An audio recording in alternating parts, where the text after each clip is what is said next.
Hi, welcome back to my channel. I've been inside for almost 6 months now, and I want to die. I feel like being in quarantine and COVID have really slowed down the pace of news. Most of the time people are talking about the same one or two things, and we don't have the rest of the world happening to distract us. There are no blockbuster movies, the political conventions were mostly remote, there's no concerts going on, and most people are just working from home or unemploymenting from home. So in a world where there's a 24-hour news cycle and social media exists to get everyone's snap reactions to any and everything, what happens when the pace of the world slows way down? People start posting very obvious things. That brings me to the theme of this video. Yeah, no shit. A collection of things that made me go, yeah, no shit. Up first is a video from Entertainment Tonight called Michael B. Jordan is, quote, struggling after Chadwick Boseman's death. Yeah, no shit. Chadwick Boseman's death was incredibly tragic. Talking to people about it that day and the days that followed, it sort of reminded me of Congressman John Lewis's passing, except the congressman was 80 when he died and Chadwick Boseman was only 43. Both have left behind huge legacies. But with Boseman, it feels like he was gone too soon. Death is never really timely, but Chadwick's was particularly So when someone like that dies, people are going to be sad, especially the people who actually knew him. It's especially going to be hard for someone like Michael B. Jordan, whose career has been intertwined with Chadwick's in so many different ways, but especially with Black Panther, a project that the two of them both cared incredibly deeply about. Michael B. Jordan is struggling to come to terms with the loss of his friend and Black Panther co-star Chadwick Boseman. Chadwick died at the age of 43 last week after a private battle with colon cancer. Now, ET has learned that the 33-year-old actor is struggling and beyond sad. He's at a loss for words and was rocked by the news. Oh, he's struggling and he's beyond sad. Imagine how we, the fans, feel knowing that they're gonna have to change the script to Black Panther 2. The Creed star has yet to release a public statement about Chadwick's death. Yeah, of course, he's struggling and beyond sad. You know who I really need to hear from after a celebrity dies? Nobody. Literally nobody. If you want to talk about a celebrity after they die, excellent, go for it. Especially if you actually knew them, all the better. But do I need to hear from them? No, absolutely not. You know why? Because their friend died. They're grieving. You know who I actively do not want to hear from? People who are going to put a picture of said dead person on their Instagram account and put in the caption, follow at Marvel_entertainment for more content. Turn on post notifications, tag a friend who loves Marvel. Follow at ObamaFanIG for more video and photo. Wow, you Googled a picture of a dead person and used it to promote your shitty Instagram account. What a piece of shit you are. This next one makes me irrationally upset. And I know that, but it still irritates me. It's a Lysol commercial, and the premise of the commercial is that people are Googling things because of the coronavirus. The questions are so half-baked, and I hate them all. Hi, this is Harry who's editing the video. I have no idea why I said it was half-baked. You can't make an adjective past tense. That's like saying that I'm blued-eyed. It doesn't make any sense, and I'm dummy. Okay, back to the video. Can I put a cleaning product on a counter? Yeah, no shit you can. That's why they make Lysol. And the questions continue like this. Lysol disinfectant spray and disinfecting wipes together can be used on over 100 surfaces. Here's what it would be like if you ask someone these questions in real life.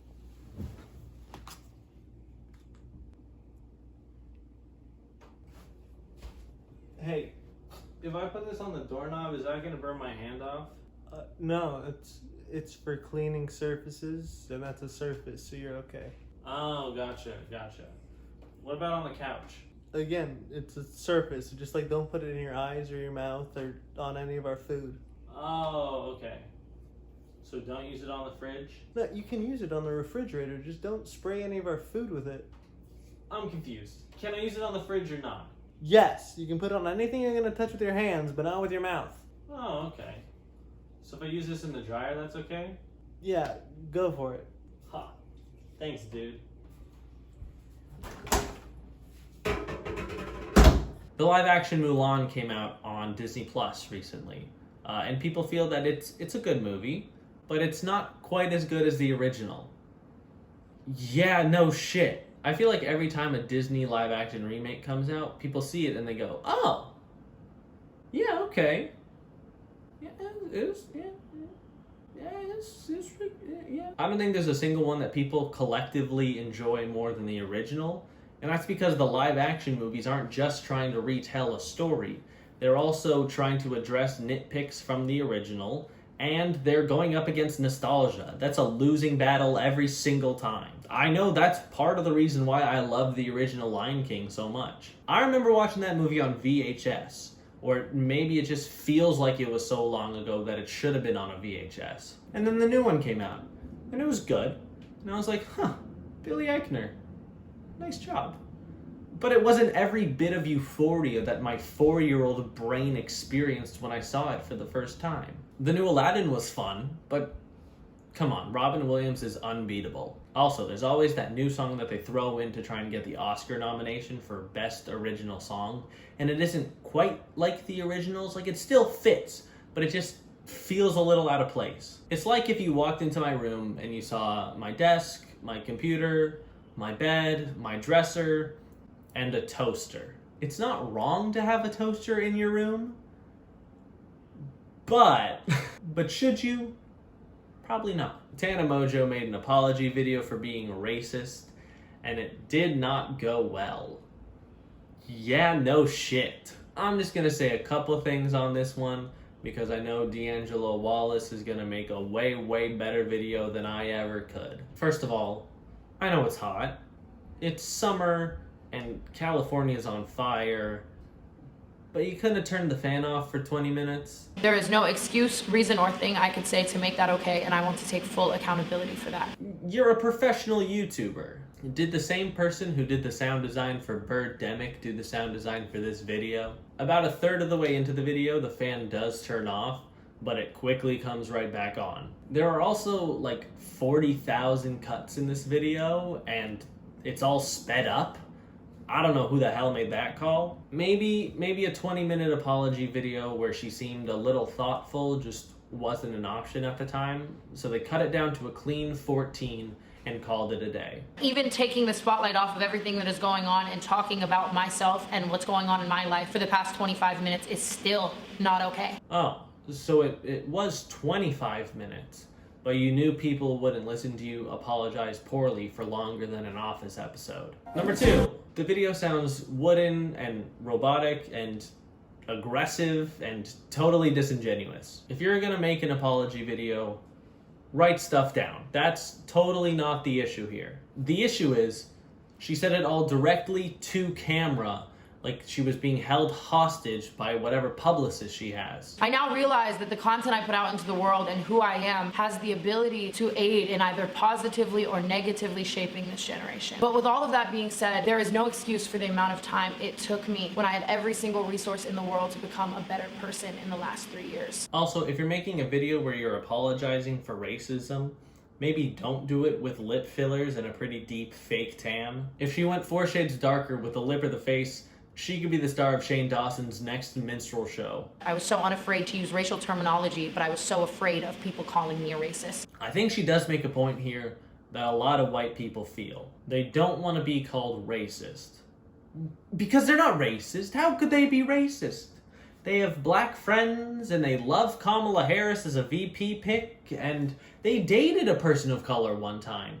How could they be racist? But the root of the problem is they're more afraid of being called a racist than they are of actually doing something racist. So when they do something like a microaggression and they're called out on it, they instantly go into defense mode. Because they never meant to be racist. How could they be racist? They saw Get Out one time. So when there is fear and antagonism given to a label instead of, oh, I shouldn't do that because that's wrong, Do you see where the dissonance is here? It's like being afraid of being caught naked, when the reason you're naked is because you're fucking your roommate's loofah. You're upset over the wrong thing. Regardless, I need to be a good example to my followers, and if this person is accusing me of microaggression, I need to hold myself fully accountable and apologize for ever making her feel that way. I still want to apologize for making you in any way feel that I was acting microaggressive. And there it is. I wasn't sure when we were gonna get it in this video, but we finally got it. She's not sorry that she did something wrong. She's sorry that she made you feel like she was doing something wrong. I'm sorry that you felt upset when I fucked your loofah. Who am I to say whether or not things are good or bad? Who was I at that time to be a bitch to someone else, to be a bad friend, to handle the situation immaturely? We both said some really, really nasty things. I said the N-word and you said I shouldn't do that, so I just don't know who's in the wrong anymore. There's never a point that I feel I was ever treating you in any way based on the color of your skin. However, if you feel that that is why I treated you that way, again, I want to say I'm sorry and take accountability for the action, because that is the right thing to do. But if you really want me to say sorry and put BLM in my Twitter bio, I guess I just might be able to. I'm giving a lot here, and I'm such a good person for holding myself accountable in the smallest way possible. I also completely validate your frustrations, Nessa, seeing me get so many things so easily that were probably so much more difficult or impossible for you. I will use this information to fuel a fire under me. I promise you, for the entirety of my career, I will take that into account with every single piece of content I choose to further make. What apologizing publicist robot wrote this shit? This is my last apology video ever. I am doubtful of that, because this is coming from the woman who parties during a pandemic and who has done racist things that warrant multiple apology videos. And remember TanaCon? It's not really comparable to what she's talking about in this apology video, but you should still apologize for it. If I'm called out for something, I will be unashamed of my mistake and hold myself accountable right then and there. I will strip my ego and I will apologize. Ah, gotcha. So you're gonna make another one of these non-apology apology videos. Cool. So what did we learn today? I don't think anything. I think you could have looked at all of these and just gone, yeah, no shit. I feel like I always ramble at the end of these videos because I'm uncomfortable asking people to do nice things for me. I feel like if they enjoyed the video, they'll do those things on their own. So I'm just going to say thanks for watching. I hope you enjoyed, and I hope I'll see you in the next one. Bye-bye.